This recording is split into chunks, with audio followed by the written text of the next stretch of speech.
My name is Russell Shorto. I am the director of the John Adams Institute. I would like to welcome all of you to the Kloosterkerk and to a very special John Adams Institute event.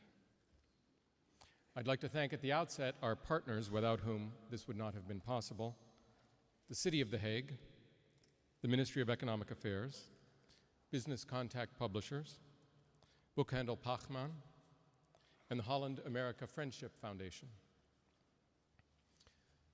The John Adams Institute is a nonprofit organization, small in size, but with large ambitions. And our mission, presenting the top American thinkers and writers to European audiences, is, I think, particularly meaningful today. The presidential race in the US shows only the surface of great changes that are taking place in the US. And I believe that it's in everyone's interest, Americans included, to try to comprehend those changes. These are exciting times, and this is exciting work. I would ask you to please join us. Attend our talks. Become a member. Consider becoming a corporate friend. If you would like to do that and join a creative and distinguished group of companies and individuals, please see me or one of our staff members. If you were living in the United States in the 1990s, our guest this evening was a regular visitor to your home. And a welcome visitor, I might add, even though unannounced. His warm professorial voice, coming through the television, guided you through some of the more tumultuous events of the decade, with patience and confidence. As President Bill Clinton's Secretary of Labor from 1993 to 1997, Robert Reich worked to make government an active participant again in improving work conditions. Beyond that, he was and is a commentator on the American political scene. The subject of his new book is so vast and so important, it seemingly touches all the major issues and problems of our time. He argues that in the last 30 years or more, capitalism has flourished at the expense of democracy, that the US leads in this dark trend, but that Europe is right behind. We'll hear more from him on this optimistic theme shortly. If we're lucky, he'll suggest a way out of this bind. And I'm hoping that he will give us a few thoughts on the presidential race as well. But first, I would like to acknowledge our distinguished panelist. Maria van der Hoeven is the Secretary for Economic Affairs. She has had a distinguished career, first in education, then as a member of Parliament, and from 2002 to 2007 as the first female Secretary of Education, Culture, and Science. She will participate in the discussion following Robert Reich's remarks. Our moderator is well known to most of you. Alexander Rinnooy Kan is chairman of the Social and Economic Council of the Netherlands. He is former chairman of ING Insurance Central Europe and ING Insurance and Asset Management Asia Pacific. He was also Rector Magnificus of Erasmus University in Rotterdam. He was recently named by De Volkskrant as the most influential person in the Netherlands. If anyone would like his mobile telephone number, I might be able to help you after. It is indeed an honor to have him serve as moderator, and without any further ado, I would like to turn it over to him, Mr. Alexander Rinnooy Kan.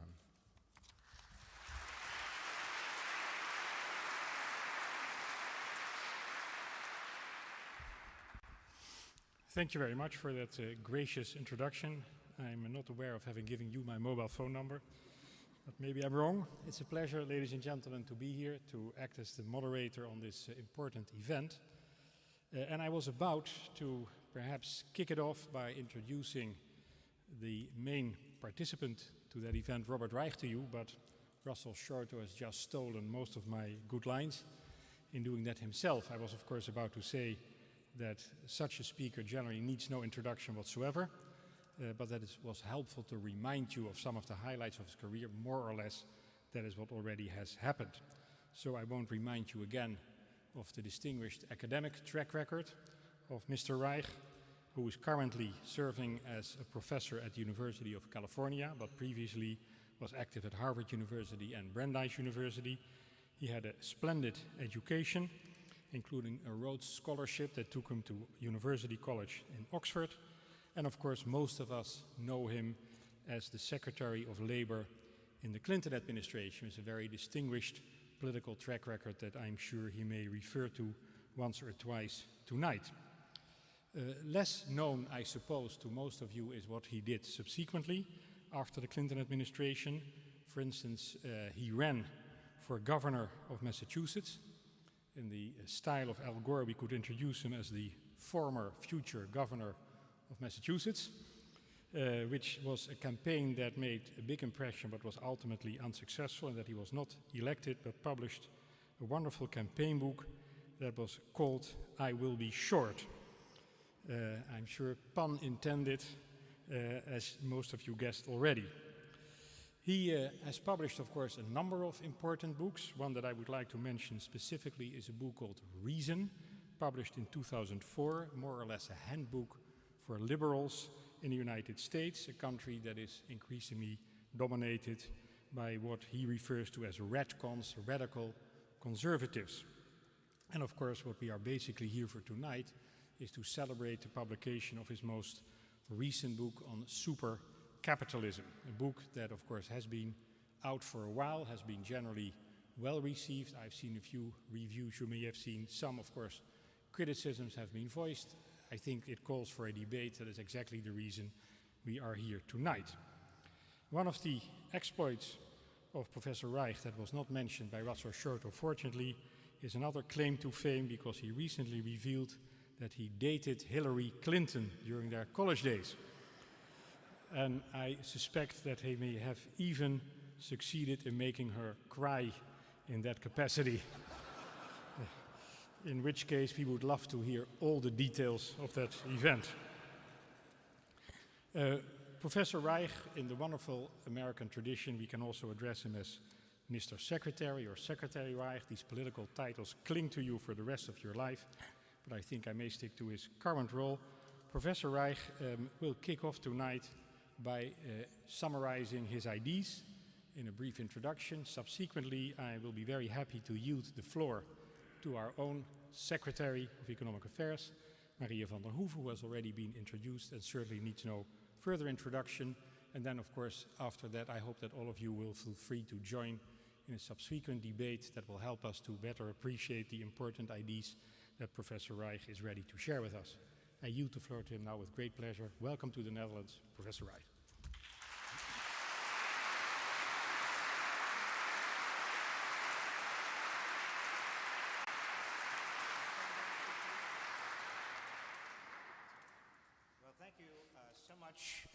Mr. Rinnooy Kan, thank you for your introduction. Thank Russell, thank you also, and the John Adams Institute for inviting me. I want to also thank my Dutch publisher for inviting me. Years ago, when I first began worrying about the global economy and its effect on democracy and on workers, I was 6'5". It took a lot out of me, wore me down. Actually, my major handicap, I should tell you, is not my height, it's that I am an economist. An economist is someone, you may know this, who did not have the personality to become an accountant. Is there anybody who I just insulted in the audience? Please put up your hand if I did. I'm sorry, back there. What I'd like to talk about tonight with you is not only the themes in the book, Supercapitalism, but also the way the themes may possibly relate to the Netherlands. I do not want to, cannot be presumptuous enough to tell you that I really know what you are debating here, but I have picked up in the day or two that I've been here some themes that I think do relate to the book that I'm interested in. You know, politics and economics go very closely together. That has been my life, and that's the story of my life. My first job was in Washington when I was 22 years old. I worked for Robert F. Kennedy for the summer. That was the summer of 1967. and I got hooked on politics. Even though I was so young, I was there for the summer, my job was to run his signature machine. Now, for those of you who don't know what a signature machine is, it's a very long arm that has a pen on the end, and you put the stationery of the particular person you're working for in the machine, and then you turn the machine on, and the long arm with a pen writes, according to a groove that's already been established, the signature, in my case, Robert F. Kennedy. And I did that for several months and was so bored that I decided the only way I was going to survive the summer was to do a little bit of something that was not quite legitimate. I began writing letters to my friends on Robert F. Kennedy's stationery. And there now are letters all over America, not that many, they're very collector's items, that say things like, Dear Mr. Dworkin, congratulations on having the largest nose in New York State, Robert F. Kennedy. And it was toward the end of that summer of 1967 and I had not seen the senator. I was bored. I was running the signature machine. But toward the end of that summer, I was in the office building where the senator's office was. The elevator doors parted, and out came Senator Robert F. Kennedy with two aides on either side, talking to him like mad. Those of you who know Washington, in fact, who know politics, you know how that happens. But he came out and he looked at me and he saw me, and he smiled and he said, "How's the summer going, Bob?" He said Bob. He knew me. And I smiled and I said, "Fine, Senator." I didn't see him again, but from that moment on, I would have run that signature machine for the next 5 years. I was so inspired. There is something about politicians, particularly talented politicians, that can inspire. People were asking me today what I thought about the American election. I have known Hillary Rodham Clinton for over 40 years, and I didn't exactly date her. I was president of my class in my university. She was president of her class at her university. We had a presidential summit. And we went to, we went to see Antonioni's blow up. That's what we did. And some members of the press asked me, they found out about it, they asked me recently about it, and I said I couldn't remember much except that she wanted a lot of butter on her popcorn. And the members of the press wrote that down very diligently. And it actually appeared in the New York Times. So if that is any indication of how she will make it as a president, just know that she did want a lot of butter on her popcorn. Think about that one. Barack Obama is somebody who I have met and I know a little bit. And either of them, in my view, my humble view, would make an excellent president. I know John Edwards a bit. I know some of the Republican candidates. I'm going to be candid with you. I am, in terms of my values, not particularly impressed with any of the Republicans. But I am very impressed with Hillary Clinton and also Obama. What I meant to say, though, is that Obama has had an effect in America, particularly on young people, like no one in American politics has had an effect on young people since Robert F. Kennedy. I don't know that that's enough to warrant being president, but I do know that it is extraordinarily important in America and perhaps also here in the Netherlands to get young people back involved in politics, back involved in democracy. There is too much cynicism about democracy and politics. And over the last couple of days, as I mentioned before, when I've talked to people here in the Netherlands about politics and about the economy, I hear some interesting themes. One theme I hear is a concern that some of you may have that the economy, particularly the economy as represented by Dutch corporations, Unilever or KLM, no longer a Dutch corporation, or Philips, that many of these large corporations are no longer becoming Dutch. They are losing their national identity, and that is a problem in the view of some of you.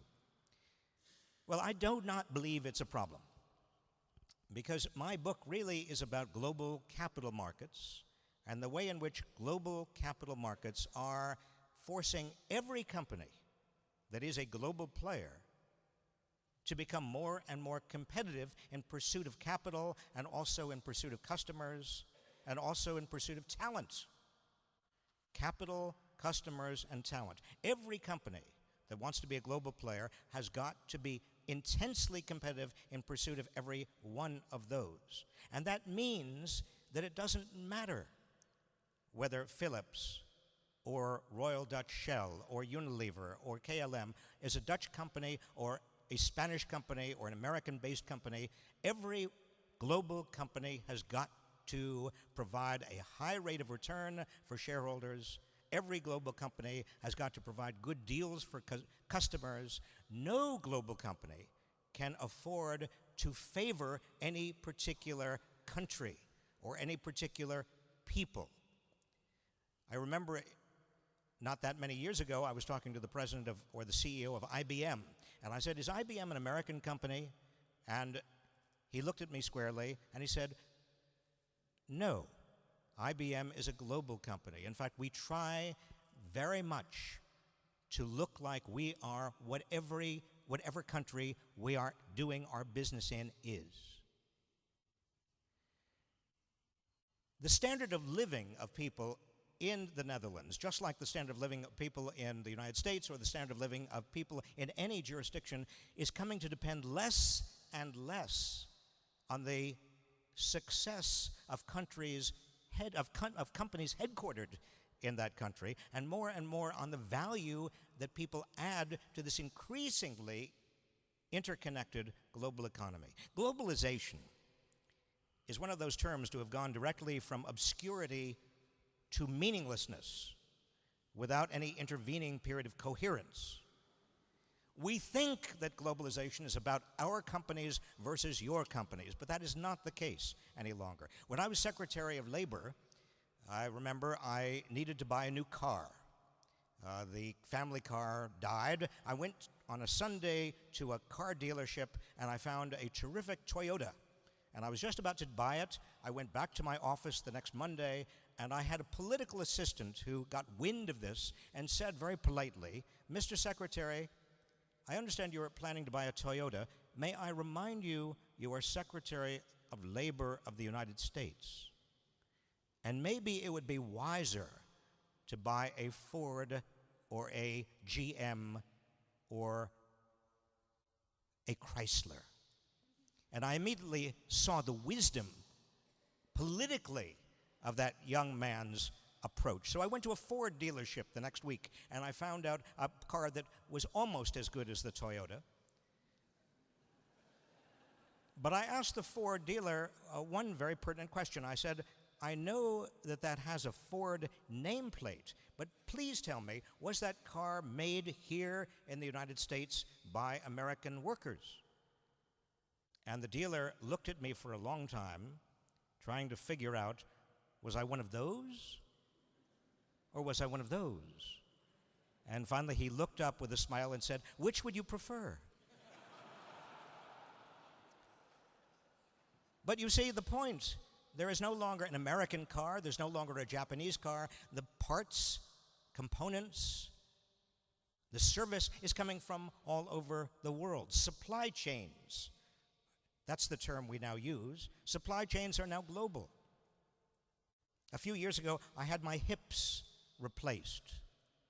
I had to. They are, by the way, beautiful new hips. I wish I could show them to you. But I was making this point about globalization, and I realized that I did not know something very personal about my own body. I didn't know any longer exactly where I came from. And so I went back to the hospital where I had my hips replaced and inquired. It turns out that my new hips were fabricated in Germany. And they were designed in France. I have French designer hips. So you see, even when it comes to something as intimate as our body parts, we are all becoming global. And therein, again, is a very important story. Because the value that people here in this country, or any country, add to the global economy, depending less and less relevant and less dependent on the company's success of companies headquartered in that country, more and more on the value added by people in that country, which means education, early childhood education, primary, secondary education, all of the ways in which we learn to add value is becoming far more important than the nationality of the companies we happen to work for. Now, this also pertains, the same theme pertains to another notion that has taken root in recent years, and that is corporate social responsibility. When I was Secretary of Labor, urged companies to be more socially responsible. We found many companies in the United States selling goods that had been made in sweatshops in developing nations. By sweatshops, I mean factories employing young children, employing them 6 or 7 days a week, often employing them 12 or 14 hours a day. Standards that would make your stomach turn. And as Secretary of Labor, I thought this was completely inappropriate. It should be illegal. I went to the companies, the major manufacturers and the major retailers in the United States that were selling these goods made in places that it seemed to me violated fundamental human rights. And I said to these manufacturers and retailers, you must, as a matter of corporate social responsibility, you must change your ways. Some of them cooperated a bit.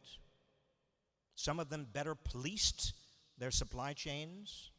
Some of them actually made sure that there were not human rights abuses in terms of making the garments that they sold or the toys that they sold. But most of them told me, frankly, candidly, that their consumers wanted the lowest priced goods they could possibly get.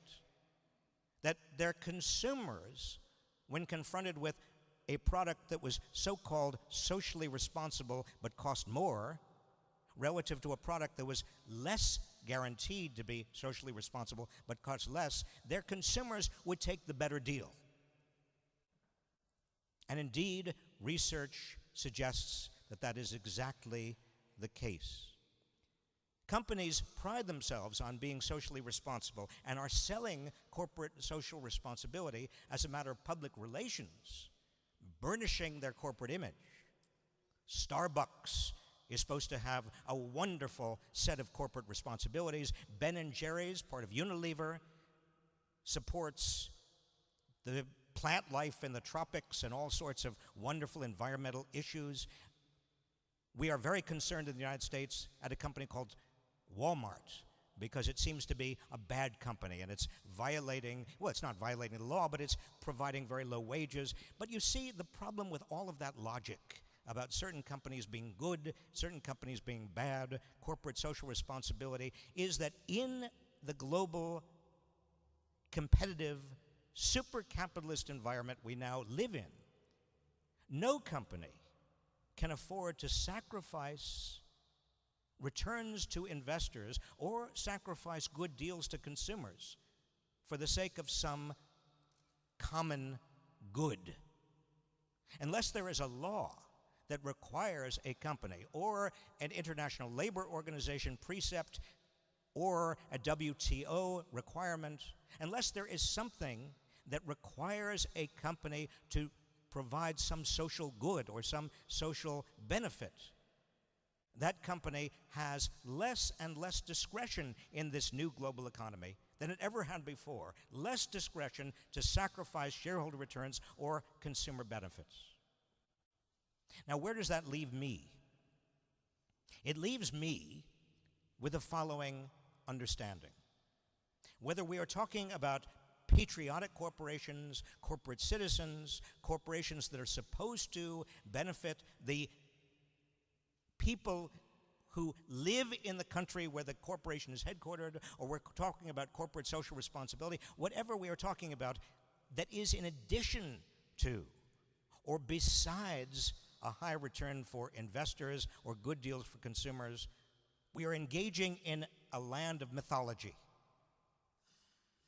It perhaps was the case in the 1950s, 1960s, 1970s, when there was less competition, when there were more oligopolies.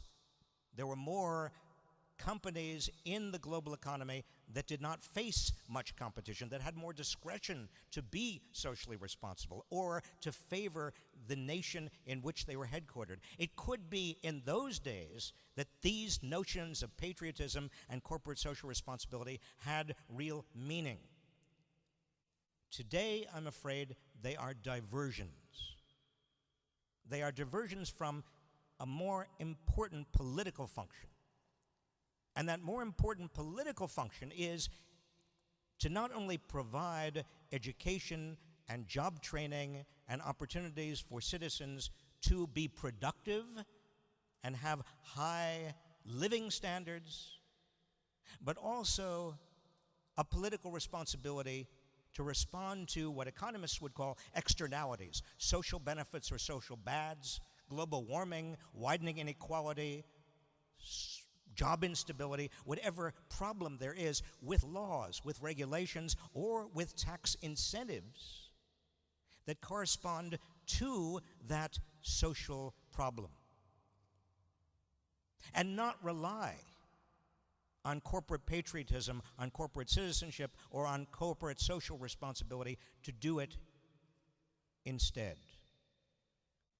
My great fear, as someone who believes deeply in democracy and does believe that all of us have a responsibility as individuals, not just as consumers and as investors, but also individual responsibility to us as global citizens, my concern is that the debate over corporate social responsibility, just as the debate over corporate citizenship, distracts us from the more important job of creating those incentives, those rules, those regulations, those laws, or those tax incentives necessary to get companies to do what we want them to do beyond and above high returns to investors or good deals for consumers.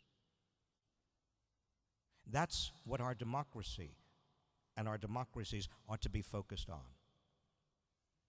So again, thank you so much for coming tonight. I hope that I've at least provoked you. I want to assure you that my book goes beyond the particular arguments I've made tonight.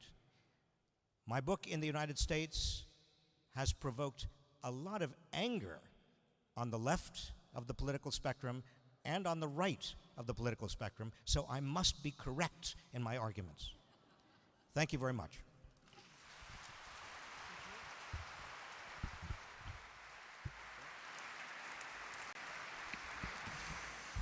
Professor Reich, thank you very, very much for that eloquent introduction. Those of us who have read your book will at least have recognized the themes that you proposed for tonight's discussion. We realize that not all the details have been covered, but there's more than enough to work with. And I think there will be plenty of opportunities for us to question some of your underlying assumptions.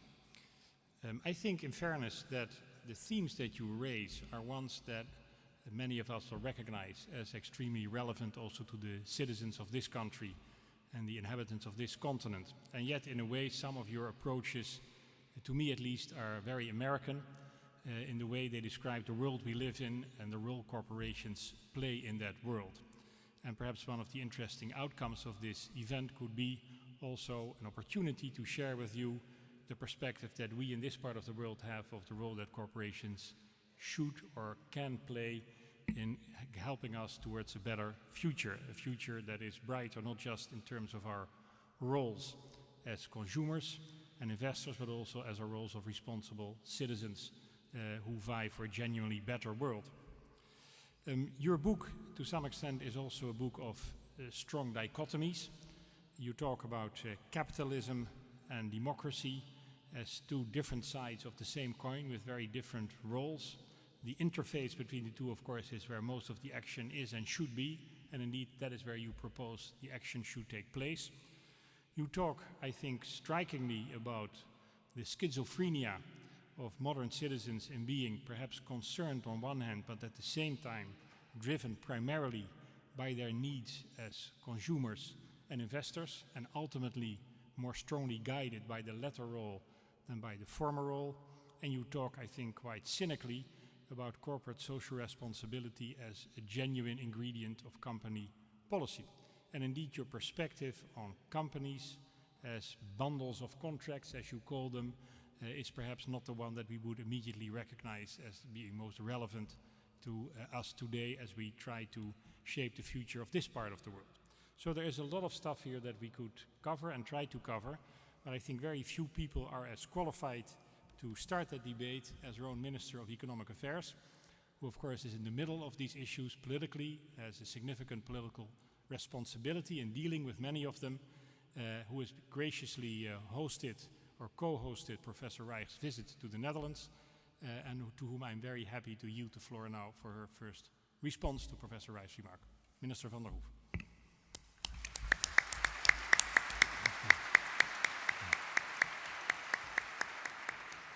Yes, I think I'll use that mic.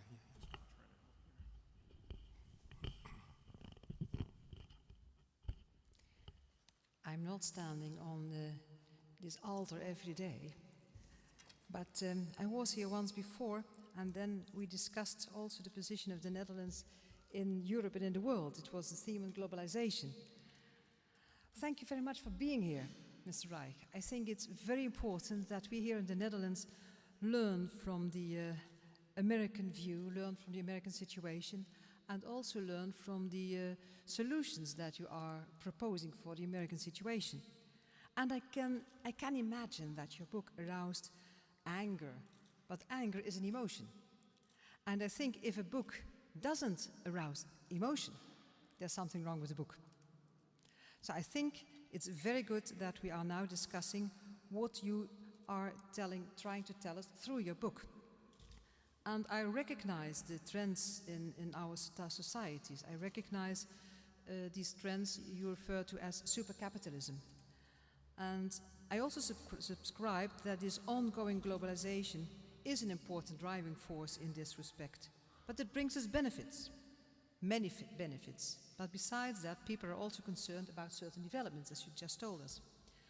And as you explain, our institutions are not fully able to cope with these trends. I think in more than one respect, people rightly fear that the outcomes of our economy and political systems do not fully reflect our social values.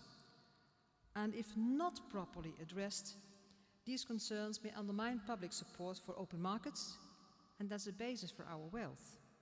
And as you argue, what counts in a democracy are the interests of Main Street and far less those of Wall Street. Well, I've been asked to make some remark on concerns related to the financial globalization, so that's why I'm going to express my views on foreign takeovers, the role of new players on financial markets, hedge funds, private equity, a few words about foreign state investment funds, but also a few comments on you and on your speech that you held just now. You know, there are a number of people who tell me that there is a big sale on of Dutch production capacities. Well, I don't think so, because that would imply a development in which the Dutch business sector is being sold at giveaway prices. Well, this is far beyond the truth. I think the role of these takeovers is different. Well, firstly, the competitive strength of our economy will increasingly hinge on the degree to which our businesses succeed in becoming and remaining global players. And secondly, almost 5,400 foreign businesses are active in the Netherlands, and they represent at least 535,000 jobs, and that's around 7% of the total number of jobs in the Netherlands. And we see that our foreign investors create 3 times as much direct employment as the average Dutch business does. And thirdly, we see that foreign businesses in the Netherlands stimulate competition, innovation, provide essential links with international networks. But what matters, and I agree, is not whether companies are Dutch-owned or foreign, but whether high-quality business such as R&D and headquarters activities remain and preferably expand in the Netherlands. And that's something I think is very, very important. And I agree. Successful countries depends on value added, what you do. I agree. But these headquarters are important. Because not only of the R&D, but also because they act as a kind of hub. And that means that I really do want to retain companies as Philips here in the Netherlands. I don't like to see them go abroad. And as a recent Ernst & Young study demonstrates, we are still doing quite well. In 2006, the Netherlands, ladies and gentlemen, wasn't only the 6th largest foreign investor, 549 billion euro, but we also were the 7th largest recipient of FDI in the world, with 379 billion euro. So, however, while my assessment of foreign takeovers is basically positive, I am concerned whether the interests of all parties, including those of employees, are always fully taken into account. Well, in your book, you write, there is no longer room for corporate statesmen. Well, I do believe that the interests of all stakeholders deserve attention during takeover processes, so I hope there still is a place for corporate statesmen. Now, I think you were a little bit cynical, and I agree with Rinnooy Kan, cynical about social responsibility. Well, is a law, are regulations perfect? And I think we see in the Netherlands that consumers are getting more and more interested in CSR. Look at Brent Spar, look at Shell, look at our parliament, where the party for the animals, no, it's only a party of two members in parliament, but they are there. And they voice the anxiousness of a number of people in the Netherlands. Look at the enormous influence of environmental movement. I think there's more and more going on about this CSR than maybe in the States has already been recognized, but we see it here in Europe. Now, coming back to these financial players, do they represent risks, these hedge funds, this private equity, and the question is, are we living in a casino economy? Well, people fear the role of financial players. We see it in our newspapers. They wonder whether we are living in this casino economy, but I don't think we are. Because generally, these financial players, they fulfill a useful role by providing businesses with a boost to pursue viable strategies over extended periods of time. And you see that these hedge funds, being active and critical shareholders, they keep management on their toes. But it can be very counterproductive if they take companies by surprise. And so it's needed to introduce measures to improve transparent share ownership. And that's what we intend to do. We intend that the first threshold for disclosure of major shareholdings in listed companies will be lowered from 5%, which it is now, to 3%. We also want to introduce an identification of shareholders, and this will allow listed companies to know their shareholders, to consult them more easily. But conversely to hedge funds, these private equity funds operate much more through direct personal consultation with the various parties in the business, including workers' councils. And I know that the involvement of private equity may not always be a blessing for companies and their employees, but studies show that businesses in which private equity funds participate not only improve their returns, but also show increased R&D expenditure, capital investments, and marketing expenditure. And more than half of the businesses With involvement of private equity funds, the number of jobs increases, while employment diminishes in approximately a quarter of the businesses, and jobs stay unchanged in the remaining cases. Now, I would like to make a few comments on the foreign state investment funds and then come to a conclusion. At this moment, the discussion on foreign state investment funds is fueled by sentiment, not by reason. And the concerns primarily revolve around the question of whether takeovers of Dutch businesses by state investment funds will jeopardize public interest related to vital economic infrastructure. And other concerns are related to corporate governance practices and financial market stability. However, while businesses from emerging economies are trying to gain access to Western markets through takeovers and participations in established businesses, this often goes hand in hand with easier access to emerging markets. And recently, Ping An, Chinese insurance company, acquired a 4.2% interest in Fortis, and the principal benefit of this alliance for Fortis lies in the access gained to the Chinese market. So protection measures on our part might have adverse consequences for ourselves. Well, and that's why at this moment we are conducting a factual study on foreign state investment funds, and we really do need clear information as to whether these funds conduct their operations according to market standards and play by the rules of the free capital market. Now, let me conclude with another observation from your book. I share your concern that not all outcomes of supercapitalism reflects our social values.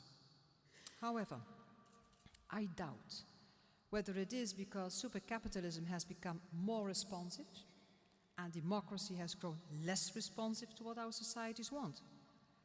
I certainly do not agree that the only way to trump the consumer and investor motives in us, we have these motives too, is through laws and legislations that would make our purchases and investments a personal choice as well as a social one.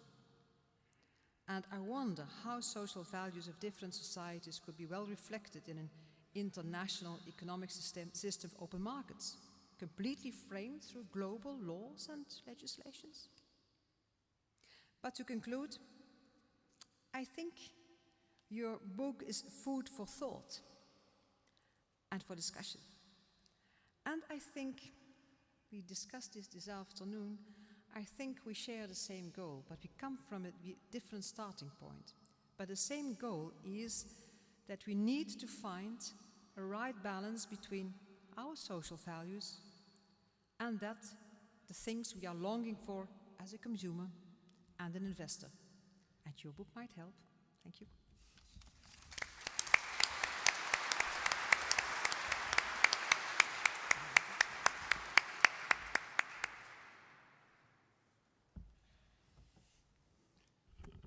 Thank you very much, Mr. van der Hoeven. I think it would be fair to give Professor Reich a first opportunity to respond to some of the points you raised. So perhaps I can ask him to do that right now. Okay. First, thank you so much for your close reading of my book and my arguments. And I think that the points that you raise are very good ones. I think that the differences may come down to our experience in terms of our different nations and different cultures. There was a great deal of hope expressed in the United States 15 or even 10 years ago in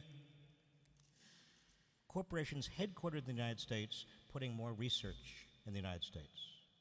And also in corporations, whether they are headquartered in the United States or not, if they're large enough, being socially responsible because they would feel that corporate social responsibility was in their long-term best interest. Those were our hopes. What has happened to those hopes over the last 10 years is that they have been dashed. But that may be simply an American experience. What we have discovered is that where a corporate headquarters is located has now little or nothing to do where it locates its high value-added research and development. Microsoft, IBM, the list goes very long. They put their high value-added R&D anywhere around the world where they can find the talent. Therefore, again, my precept is the responsibility of a society is not to try to make its companies more competitive, but to try to make its people more competitive by investing in their knowledge, their skills, and their education. Point number 2. Again, here there may be a cultural difference, but what we're seeing in the United States is that corporate social responsibility with regard to, for example, global warming,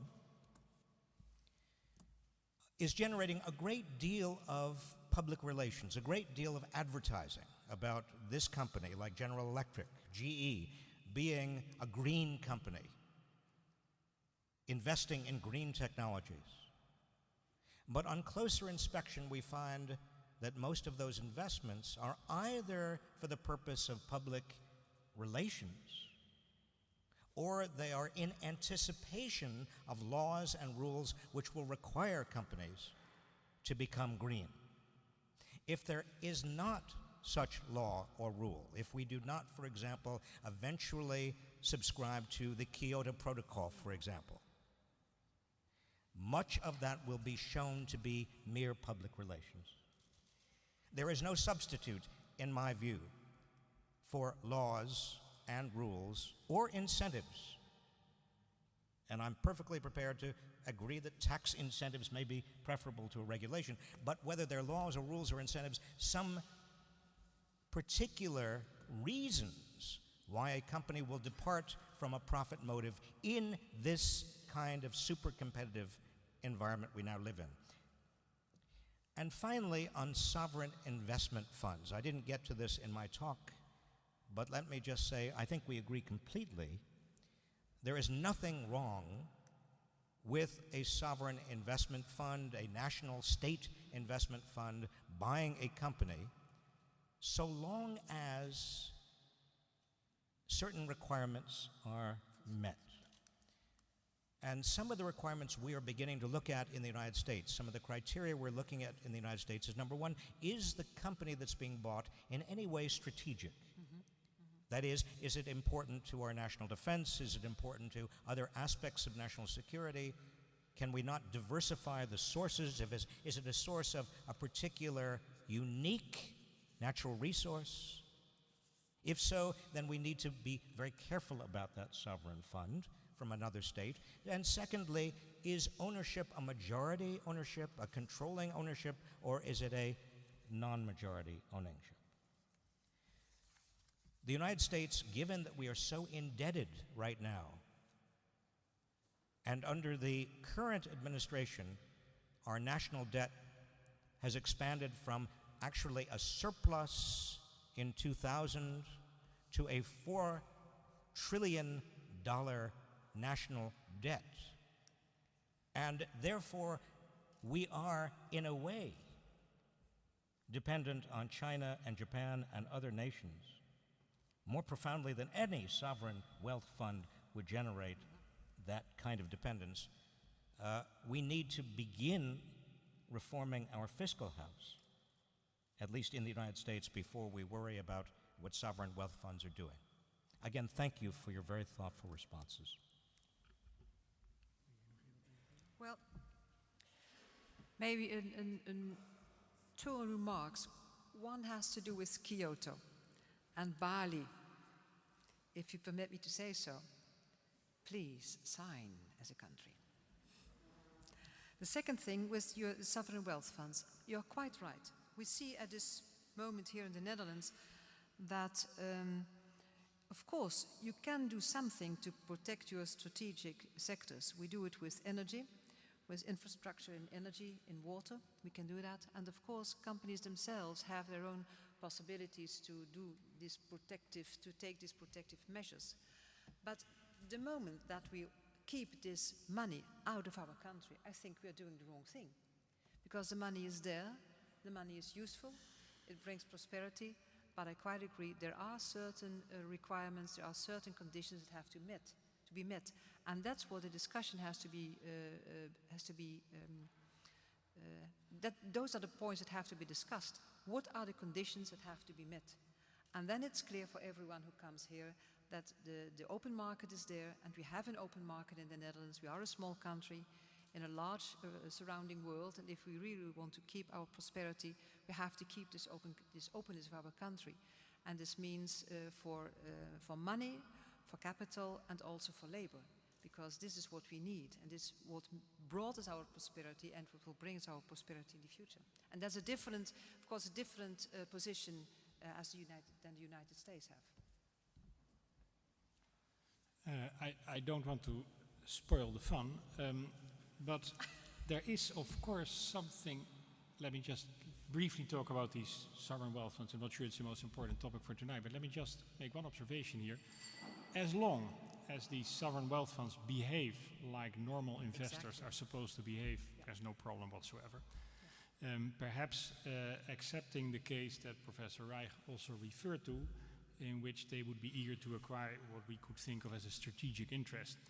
It's not so easy to define those to the extent that that is a meaningful exercise. We probably should try to do it at a European level, and we can perhaps learn something from the American way there.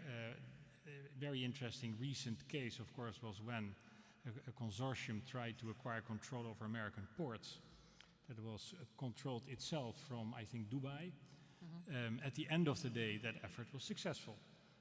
But of course, it took a genuine debate, and that is probably a good example of when you should at least have such a debate.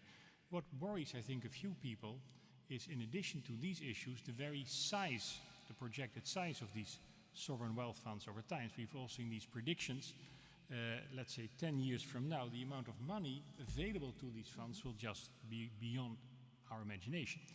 And then, of course, it is slightly worrying to realize that investors sit out there with that amount of money available for investments, where their ultimate goal of investment may not so be an economic return, but a political goal.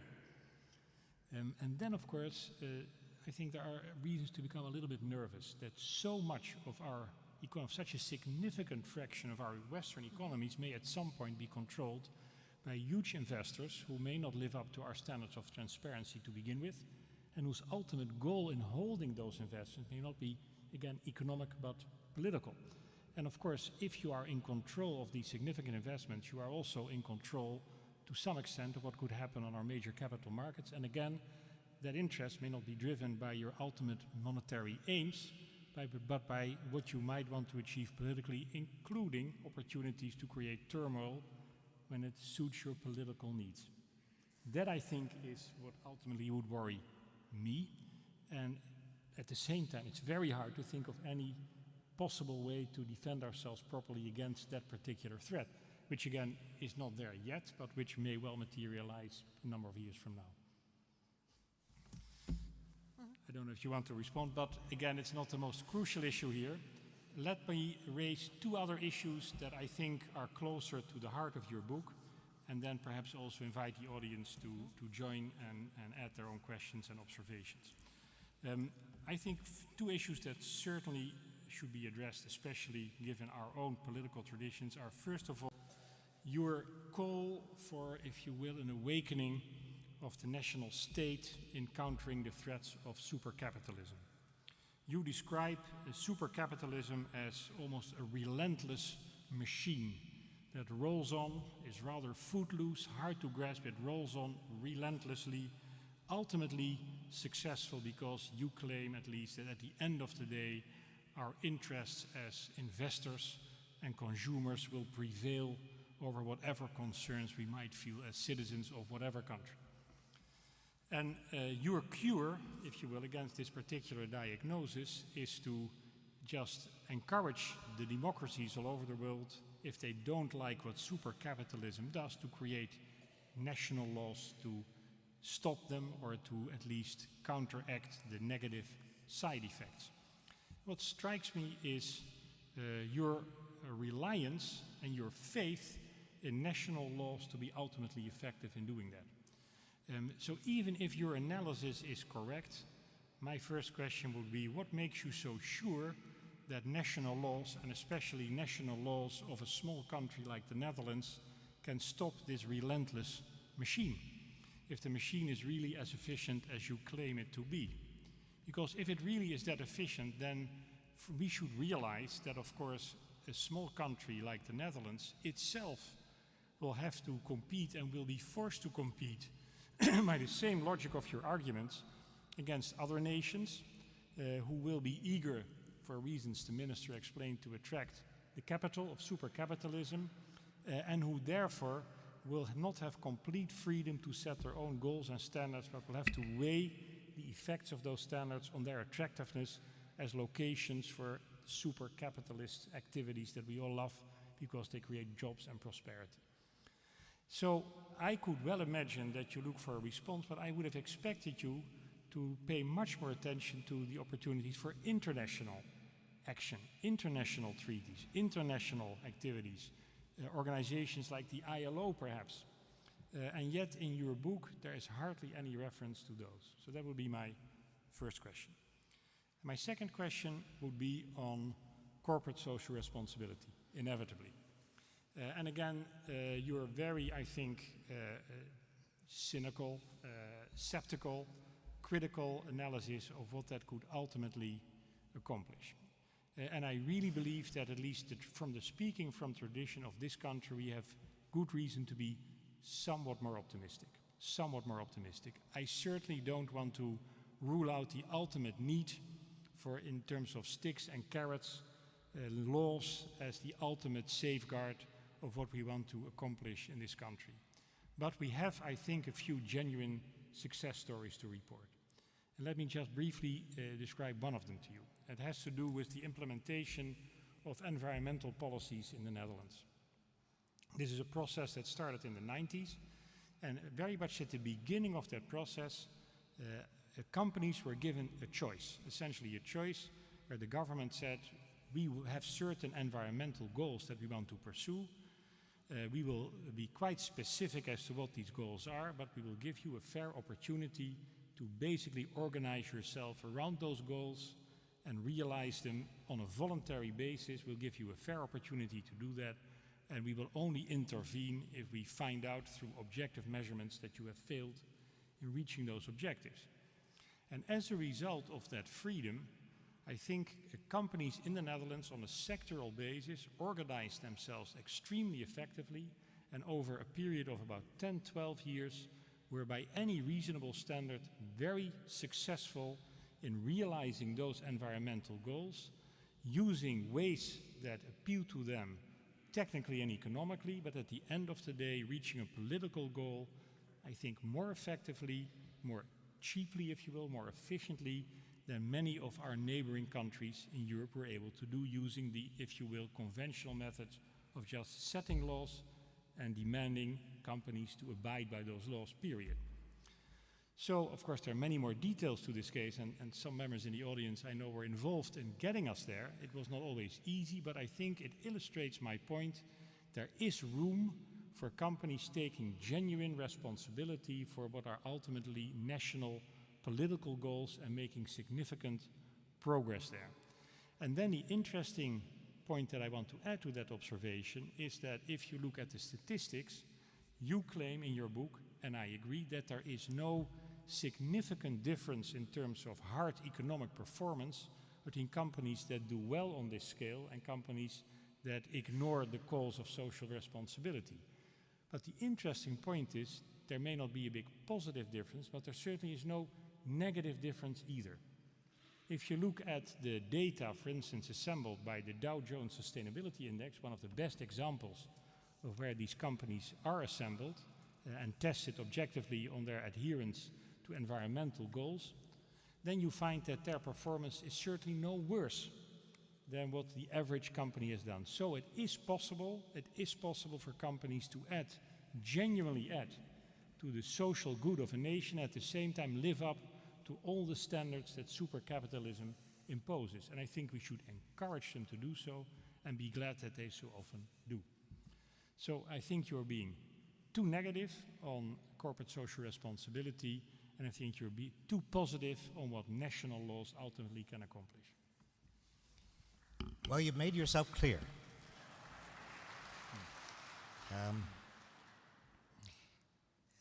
Let me say that Barack Obama is running on a politics of hope. Bill Clinton ran on a politics of hope. I want to share your hope. The problem is experience, at least in the United States, has suggested that your hope is not borne out. It may be here in the Netherlands, and I want to stress that we are dealing in different cultures, and what works here may work here and may work here permanently, and I congratulate you and salute the Netherlands and companies here for their corporate responsibility. But let's be sure about what we are debating. I am not for a moment suggesting that government should in any way stop setting goals. In fact, quite the opposite. I think government should set goals. Your example of government here in the Netherlands setting some environmental goals and then saying to companies, you voluntarily find the best way to achieve those goals, or if you don't, if you fail, we will have to legislate, is precisely what I am suggesting must be done. It is the failure of government, at least in the United States, to be willing to say to companies, if you fail to achieve these social goals, we will legislate. It's that failure in the face of company statements of social responsibility that is most dangerous. Let me give you examples. We have right now a problem not only with regard to environment, but also with regard to health and safety. Many companies directing their advertising at young children of foods that are not nutritious. There have been a few threats to enact legislation. Companies voluntarily have set some guidelines and have abided by those guidelines with regard to advertising directed at children. The problem is, we have found that those guidelines have allowed companies to do exactly what they were doing before. The guidelines are public relations. They are designed to ward off and prevent legislation.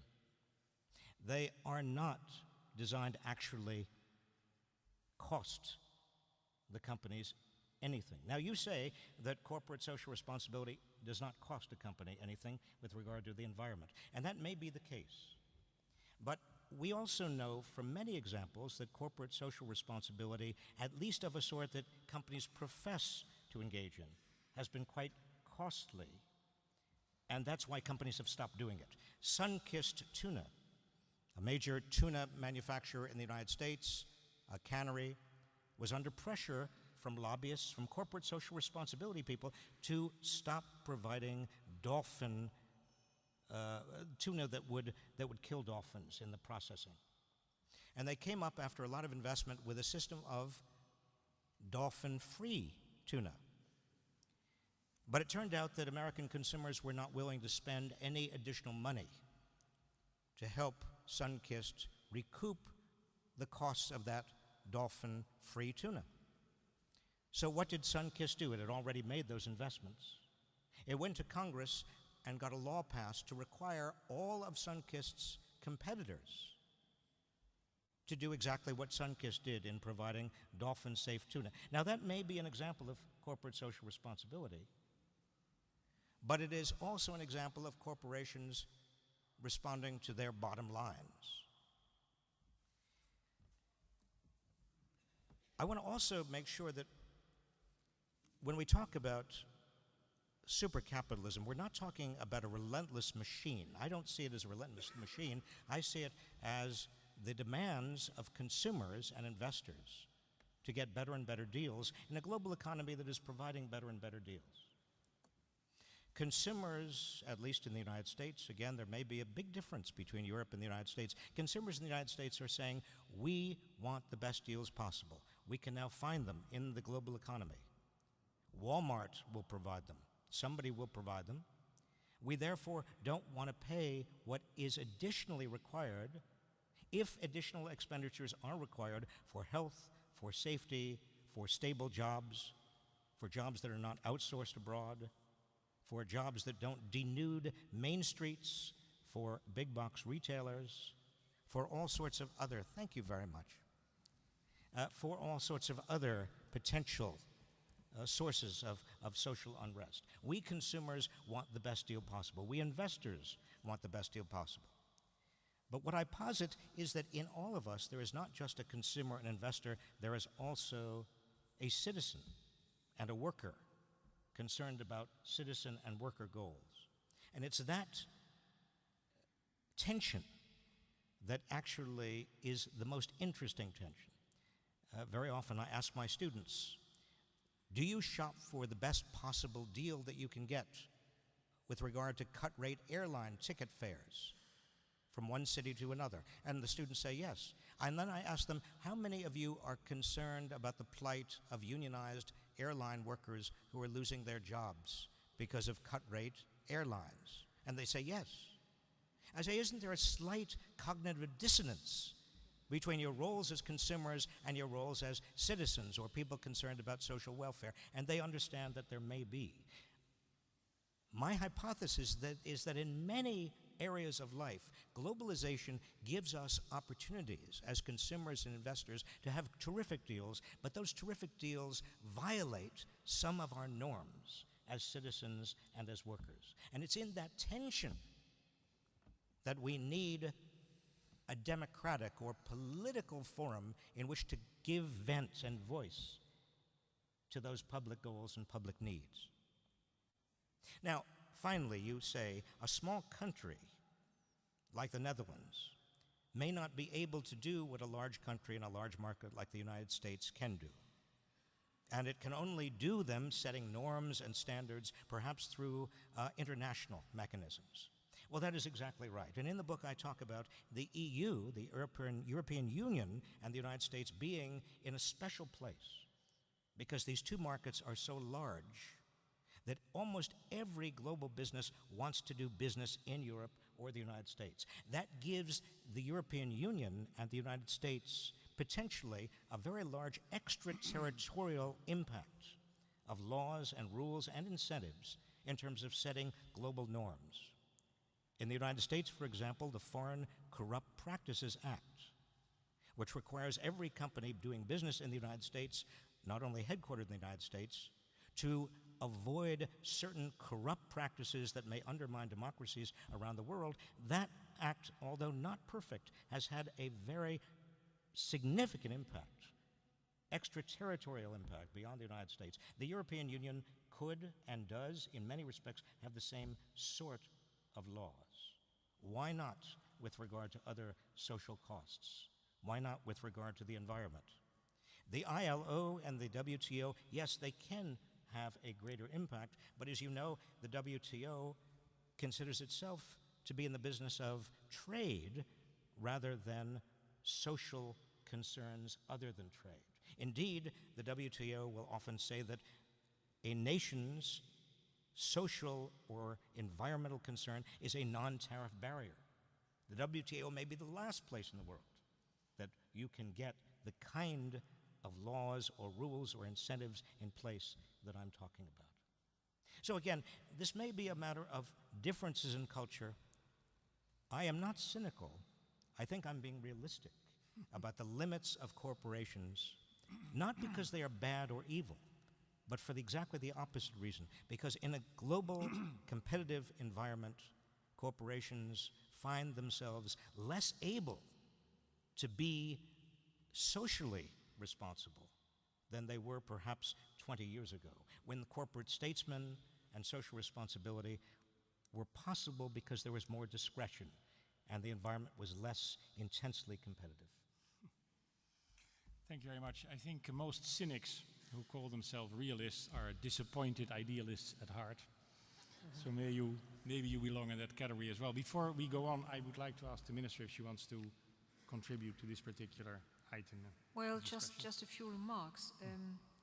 Corporate social responsibility is not only something that matters to companies, but also to governments, to consumers, and to NGOs. And in the Netherlands, I see that exactly these NGOs and these consumers do have a very, very strong influence, not only on the political debate, but also on the way in which companies behave. Because, you know, we have seen more than once the example that consumers don't buy anymore. And this is something that is very bad for companies if the consumers don't buy anymore. And this also had to do with issues that were related to corporate social responsibility. That's one remark. The other remark is, of course, there is this tension and this clash of interest. That's there. It's in our society, and it's in ourselves as well. Because we are consumers, we would like to pay as less as possible. We would like to have good quality, etc. But so this tension is there. But I don't think that you can solve the problem with law and regulation. You need something else, and that's why I come back to what I started with, the role of consumers and of NGOs. We have seen the examples in the Netherlands about child labor in India. And of course, I know that child labor in India is a very, very complex matter. But on the other hand, it was because of NGOs that the issue was raised. And we not only see it in the Netherlands, we see it in more than one place in the world, in more than one place in Europe. So I think it is a matter of culture, I agree. It maybe also is a matter of, well, the Anglo-Saxon model versus the Rhineland model. And maybe there are some items that you could learn from us and we could learn from you. But I don't think that Europe will replace the Rhineland model for the Anglo-Saxon model as in itself. There are too many signs, I think, that this won't be the case. But there are a number of lessons we can learn from the Anglo-Saxon model. Let me, before Professor Reich responds, give the audience an opportunity to join. I know there's some people eager to ask questions, so let me take a few questions from the floor and then lead you to a next round of debate. Please. Maybe it's helpful to state your name and then formulate your question or observation. Is this working?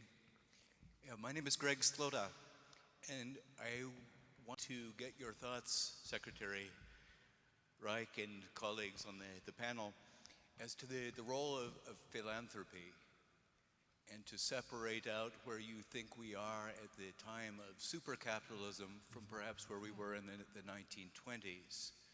When I look at the work of Bill and Melinda Gates and their foundation, which might perhaps be an NGO dedicated to battling polio, when we talk or hear Bill Clinton here in Rotterdam a few weeks ago with his fight to bring anti-AIDS medications to the third world, President Clinton praised Walmart as a company that was socially responsible.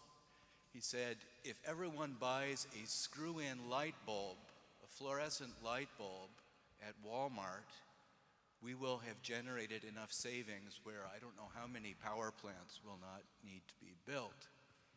It seems like these gentlemen, or gentleman and lady in the case of Bill and Melinda Gates, are stepping in where governments have failed.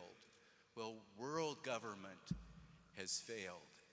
If you look at the 1920s, where the philanthropists evolved out of the robber barons, and then government had to step in, essentially only because of the Great Depression and a fear of the spread of Bolshevism.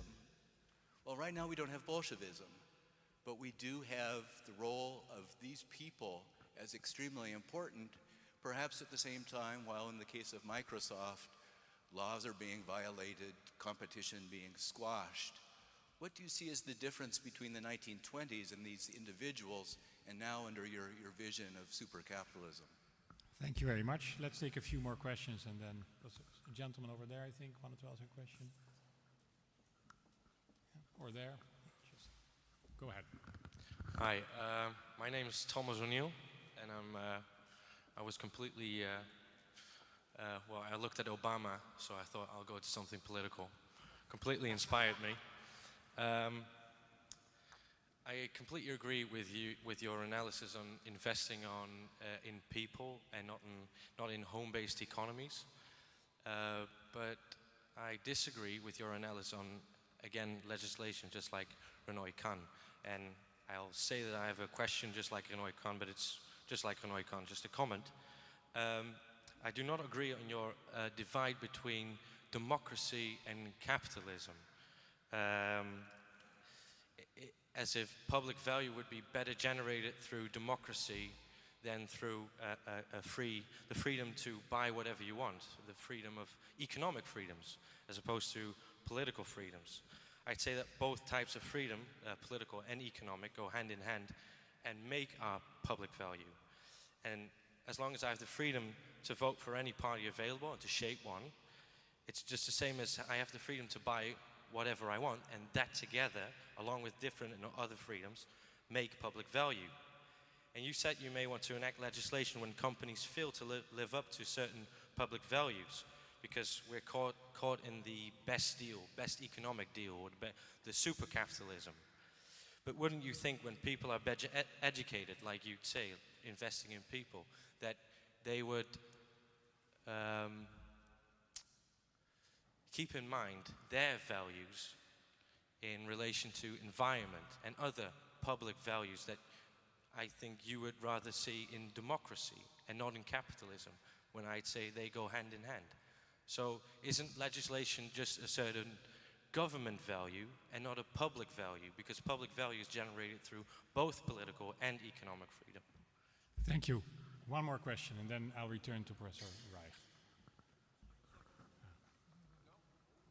Somebody else? Does it come back to me, or is it? I think that gentleman actually was first. And then I'll give you a final, and that'll be it for the time being. Please go ahead. I heard about one of the questions, the Great Depression. Franklin Delano Roosevelt was 4 times during, from the beginning of the 30s till the end of the Second World War, president. And it seems to be in that interbellum that there was peace in the United States of America. And here in Europe, we have many, many problems. What is the background of Franklin Delano Roosevelt? He succeeded. And is that based on the ideals of the founding fathers? Because if the founding fathers come now back and see the West and not only the United States, they will be very shocked. Thank you very much. Final question from there, and then there'll be an opportunity in the second round. Professor Reich, my name is Dirk Brouwer. I had just one question. We're talking about capitalism and your views about the risk of failure of capitalism. I agree with the speakers on your panel that you're probably a little cynical about the consumer. One of the things which we in Holland generally are a bit concerned about is the risk of failure of democracy in the United States because of the large sums of money required to be a candidate for any political office in the US, which also creates a massive risk of corporations actually influencing political decisions, you know, pork barrel politics and all those things. And I truly think that that's an issue which I would be very interested to hear your comments about. Okay, Professor Reich, can you try to answer at least some of these questions There are simultaneously? too many good questions. Let me make an attempt to quickly answer them. One on corporate philanthropy. What do I make of corporate philanthropy? Well, I'm all in favor of it, just as I am in favor of corporate social responsibility, but I hope that I am not being too cynical when I say that corporations are really not designed to be philanthropic enterprises. Investors who wish to use their money for philanthropic purposes have a much easier way of doing it directly instead of by investing in a corporation. Bill and Melinda Gates are not an example of Microsoft being philanthropic. Bill and Melinda Gates are themselves individually philanthropic. Microsoft is not Bill and Melinda Gates with regard to that philanthropy. No, I think the danger with regard to corporate philanthropy is similar to the danger of falling for the notion of corporate social responsibility. The public is led to believe that there is more there than meets the eye. For example, right after the Pakistani earthquake and after the tsunami in the Gulf of Mexico, President Bush asked the major corporations, many of them headquartered in the United States, to lead up an effort to provide corporate philanthropy to deal with the problems of Pakistan in that earthquake devastation and also with regard to the tsunami. Corporations did come up with a lot of money, and in terms of public relations, that was appropriate. But they led the public in the United States to think that they came up with much more money than they did, and led citizens to believe that the corporations would take care of the problem. Hence, there was less political demand coming from citizens in the United States to deal with the needs of Pakistan and areas of the Gulf affected by tsunami than would have been had there not been this, I think, quite elaborate drama staged by President Bush and by major corporations to convince the public that corporate philanthropy was doing the job. You're a hard guy to satisfy.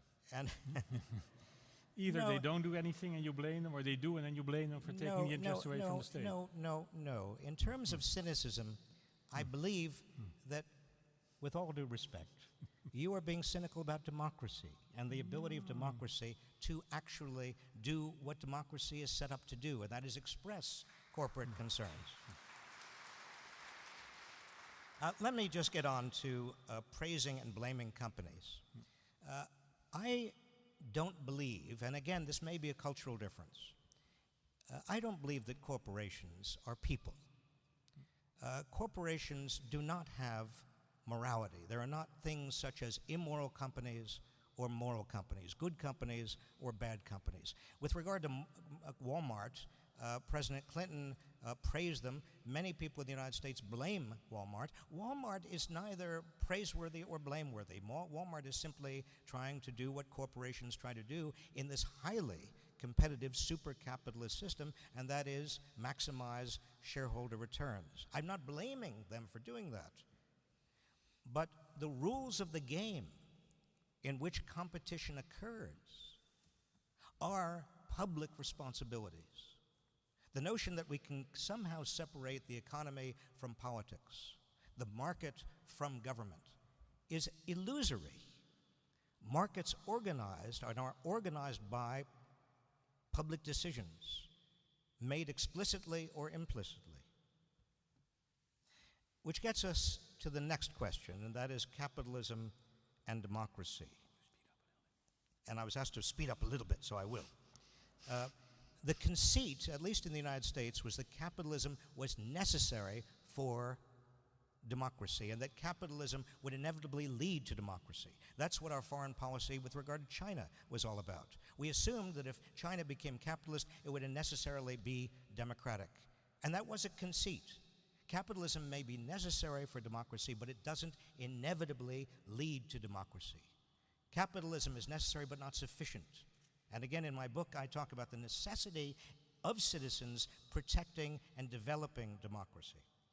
And finally, with regard to corporate contributions and corporate money, let me just say, it is a huge problem.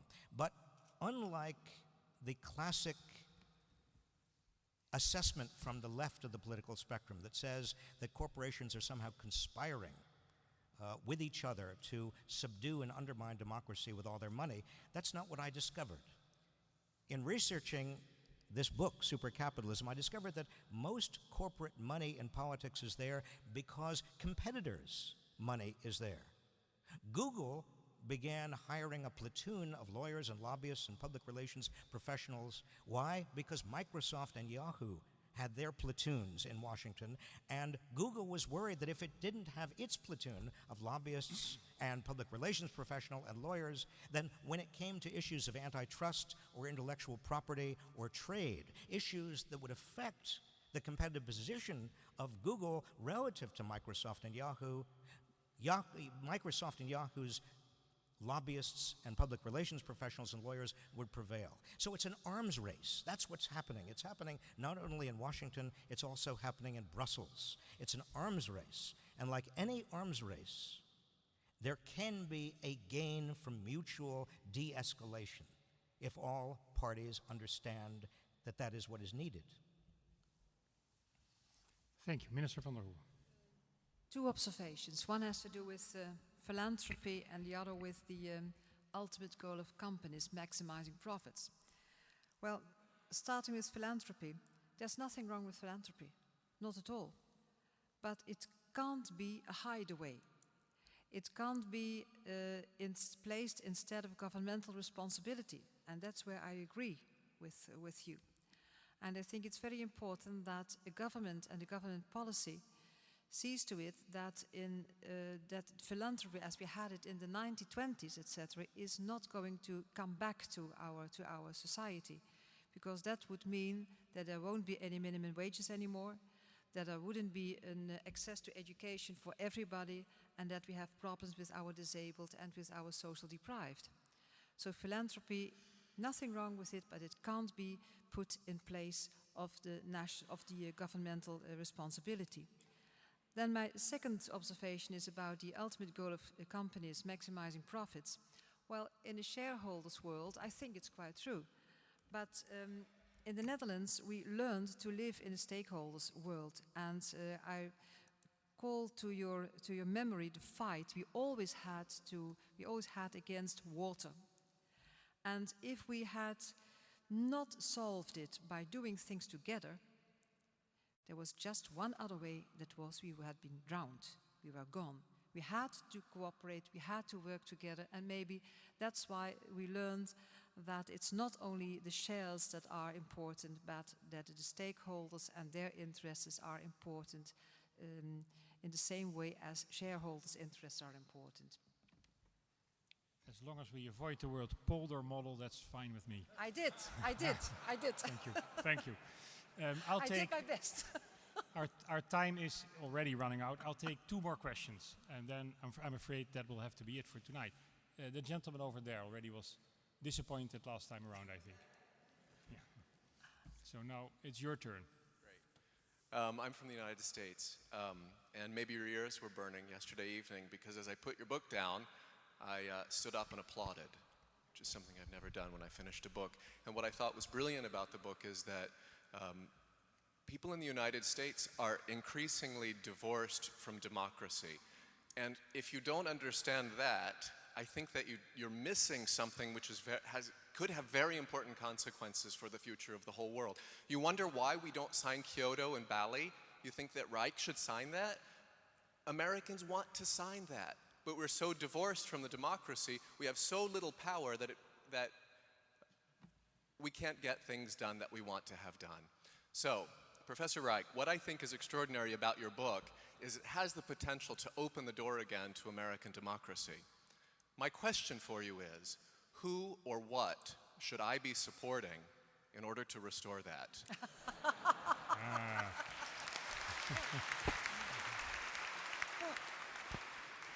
One more question, I think from over there.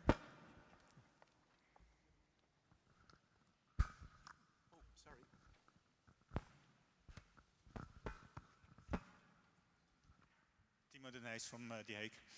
I want to come back to the relation between democracy and capitalism.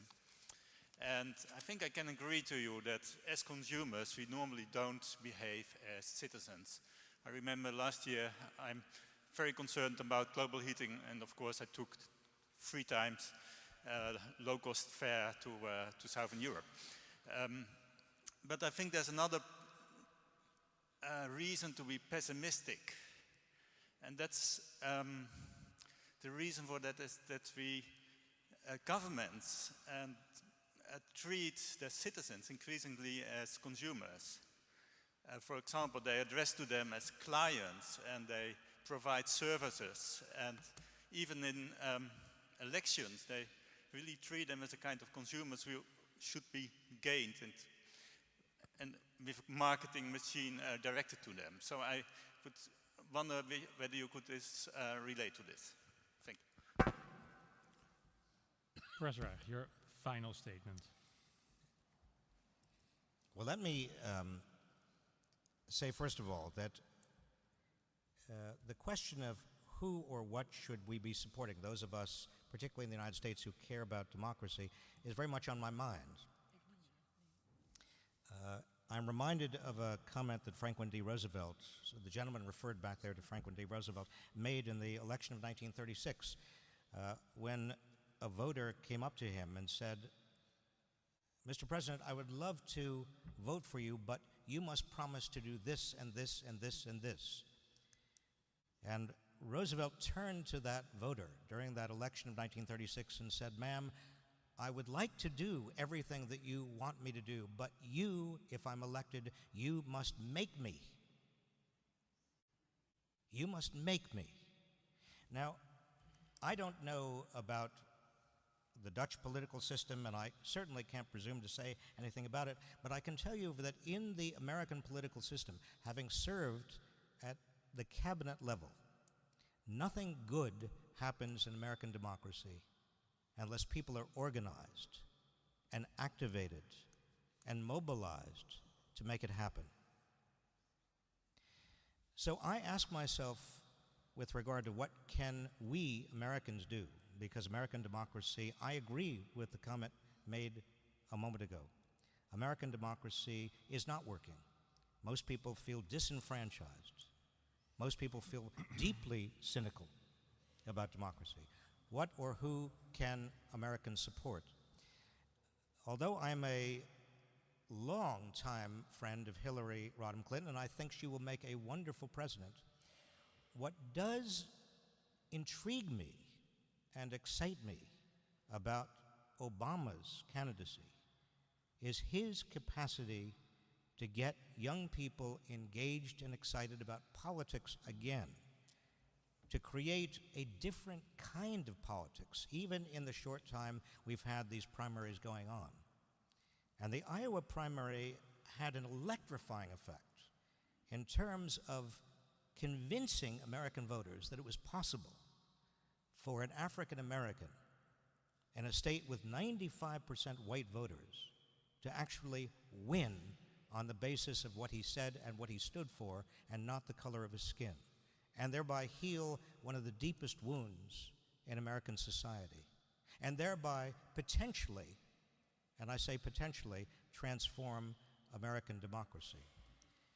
I don't think that any individual can carry that much weight or should carry that much weight. The question I am raising with the person who raised the question with me is whether Obama can ignite the kind of citizens' movement we need in order to revive American democracy so that our democracy can once again be responsive to the citizens who say, we must sign Kyoto, we must get on with the job of reducing global warming, we must be responsive to the rest of the world and not the world's bully. We must be a moral authority in the world instead of what we have sunk to. Thank you.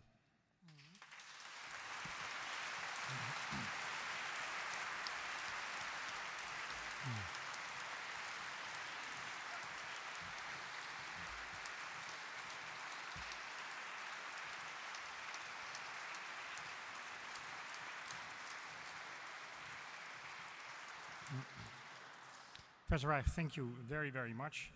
In closing this meeting, let me maybe just make one final observation that addresses the plight that we are in, schizophrenic subjects of the pressure between our role as investor and consumer on one end and as responsible citizen on the other hand. And it occurred to me while listening to you that there may be actually one fundamental difference between the background that you speak from and the background that we operate from that may account for some of the debate that we've seen tonight. Because if it is correct that in the American system your only moment of relief, if you will, as a citizen of the country arrives in those rare moments that you can exercise your right to vote, and as witnessed by one of the previous speakers, then feel as divorced from democracy as you could possibly be, then maybe one of the reasons that a somewhat happier balance is possible in this country is that, first of all, we really, I think, have a genuinely different perspective on companies as such. When you talk about a company as a bundle of contracts, that really is not the metaphor and the model that I have in mind. When I think of companies, of corporations, I see complex, very complex cooperative structures that need to serve in a balanced fashion the requirements and aspirations of various stakeholders, very much including the employees of the company, the workers active within that company. And the fact that we have created, with difficulties, but nevertheless have created a model, if you will, a corporate philosophy that allows these employees to a much larger extent, and I think is genuinely possible in the United States, to take their own responsibility and build up an own role in shaping the future of that company and influencing the policies that it pursues, I think that also allows us to feel genuinely involved in the company and derive pride from, for instance, the way it exercises its corporate social responsibility that provides an incentive to the company to exercise that role properly that goes way beyond what the average American company will ever experience.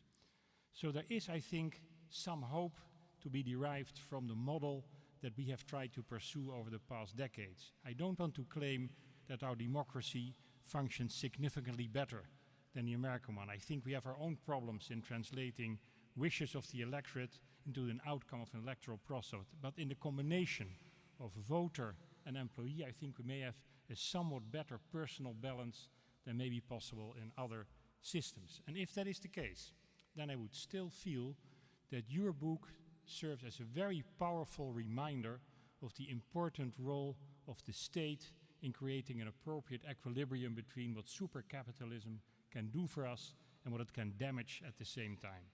And so, for instance, if in the council that I chair, the Social Economic Council, we continue our discussion on globalization and its impact on the Netherlands, I think that very aspect will be a very important ingredient of those deliberations. It is especially in the age of globalizations that national states, national democracies have a very important role to play and very important values to deliver. And so I think we have learned from your book, from your thoughts, from your contribution here tonight. I'm very grateful on behalf of all of us for having done that. Thank you very much.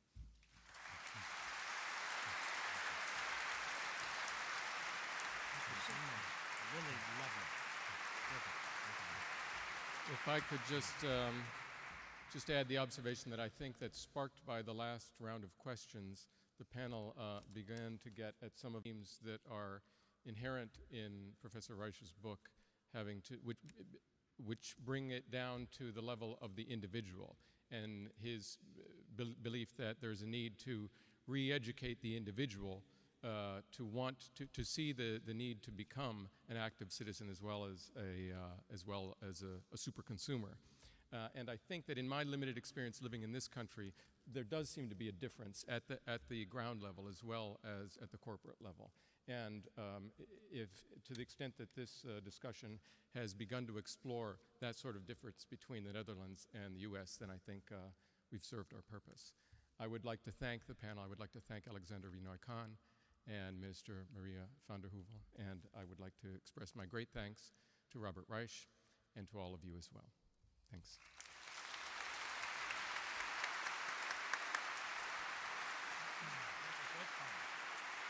It's a big topic.